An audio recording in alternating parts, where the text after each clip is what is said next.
ఒక big breaking న్యూస్తో మీ ముందుకు వచ్చాను. అంటే ఒక ఎమ్మెల్యే కావాలంటే మినిమం కొన్ని కోట్లు ఖర్చు పెట్టాల్సిన పరిస్థితి ఉంటుంది. ఇప్పుడు జూబ్లీహిల్స్ ఎన్నికలు మనం చూసుకుంటే దాదాపు ఒక్కొక్క అభ్యర్థి 300 కోట్లు ఖర్చు పెట్టిండ్రు. బీహార్ ఎన్నికలలో ఒక్కొక్క అభ్యర్థి దాదాపు 100 కోట్లు ఖర్చు పెట్టిండ్రు. కానీ కేవలం అంటే 100 కోట్లు ఖర్చు పెట్టిన మినిమం 1,00,000 ఓట్లన్నా సాధించిండ్రు అన్న చర్చ మాత్రం జరుగుతుంది. కాకపోతే ఒక నియోజకవర్గంలో బై ఎలక్షన్ జరుగుతూ ఉన్నాయి. ఇప్పుడు ప్రజెంట్ బై ఎలక్షన్స్ జరుగుతూ ఉన్న ఒక నియోజకవర్గంలో విచిత్రమైన పరిస్థితి మాత్రం ఉందని చెప్పుకోవచ్చు. మిజోరాంలో దంపా అని ఒక అసెంబ్లీ నియోజకవర్గం ఉంటుంది. అక్కడ బై ఎలక్షన్లో ఎంత గెలిచిందంటే మీరు ముక్కు మీద వేలేసుకుంటారు. కేవలం 6,000 పైచిలకు ఓట్లతో ఒక ఎమ్మెల్యే గెలిచిండు.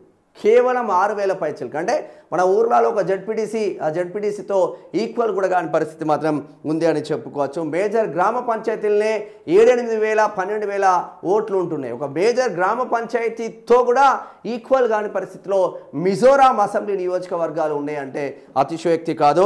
మిజోరాంలో దంపా నియోజకవర్గంలో కేవలం 6,981 ఓట్లు పడ్డాయి ఆయనకు. ఆయన గెలిచింది కూడా 562 ఓట్ల తేడాతో. అంటే కేవలం 6,981 ఓట్లు సాధిస్తే ఎమ్మెల్యే అయిపోయాడు. ఇదేదో మంచిగా ఉన్నది కదా, తెలంగాణలో గిట్లుంటే ఎంత మంచిగా ఉండో అనిపిస్తుంది. కానీ అది మిజోరాం స్టేట్. గెలిచిన అతను డాక్టర్ ఆర్ లాల్ తాంగ్లియనా అండి. చైనా వాళ్ళ పేర్లు పాడైతే లాల్ తాంగ్లియనా మిజో నేషనల్ ఫ్రంట్ నుంచి అతను గెలిచిన పరిస్థితి. ఆయన సెకండ్ ప్లేస్లో వచ్చిన క్యాండిడేటు 6,419 ఓట్లు సాధించిండ్రు. వాన్లాల్ సాయిలోవా అనే క్యాండిడేట్ జోరాం పీపుల్ మూమెంట్ అనే ఒక పార్టీ నుంచి సెకండ్ ప్లేస్కి వచ్చింది. ఇంత చిన్న నియోజకవర్గాలు ఉంటాయా? అసలు 6,000తో కూడా ఎమ్మెల్యే అవుతారా? ఒక్కసారి 6,000తో ఎమ్మెల్యే అయితే వాడి జీవిత కాలం అంతా పెన్షన్లు వస్తూ ఉంటాయి. ₹1,00,000 జీతం అనుకో, మన దగ్గర అంటే 3 లక్షలు ఉన్నాయి, 2,75,000 ఉన్నాయి మన దగ్గర. ఆడ ₹1,00,000 జీతం వేసుకున్నా కూడా 50,000 నీకు పెన్షన్ వస్తుంది. ఓ 4 రోజులు పనిచేసిన ఎమ్మెల్యేగా.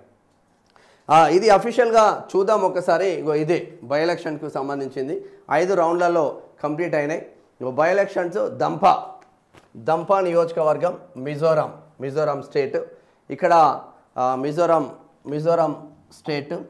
ఇక్కడ గెలిచిన candidate doctor Lal Thangliana Mizoram National Front MNF.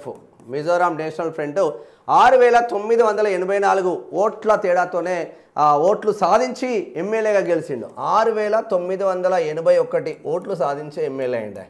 మన దగ్గర మేజర్ గ్రామ పంచాయతీలలో సర్పంచ్ కూడా కాలేం తెలంగాణ రాష్ట్రంలో. ఇగో సెకండ్ ప్లేస్ ఆయనకు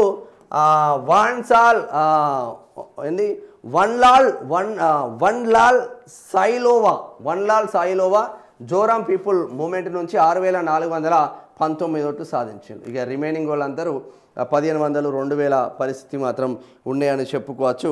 మరి ఇంత తక్కువలో బై ఎలక్షన్స్లో ఎమ్మెల్యే అయిన వాళ్ళు నాకు తెలిసి ఈ మధ్యకాలంలో ఎవరు లేరు. కేవలం 6,981తో 81 ఓట్లు సాధించి ఎమ్మెల్యే అయిన వాళ్ళు మన దేశంలో పెద్దగా లేరు. కానీ ఇంత చిన్న నియోజకవర్గాలు కూడా ఉంటాయా మన దేశంలోనే, మిజోరాం రాష్ట్రంలో అన్న చర్చ మాత్రం జరుగుతుంది. ఇది ఒక విచిత్రమైన ఎమ్మెల్యే అని చెప్పుకోవచ్చు. చూద్దాం.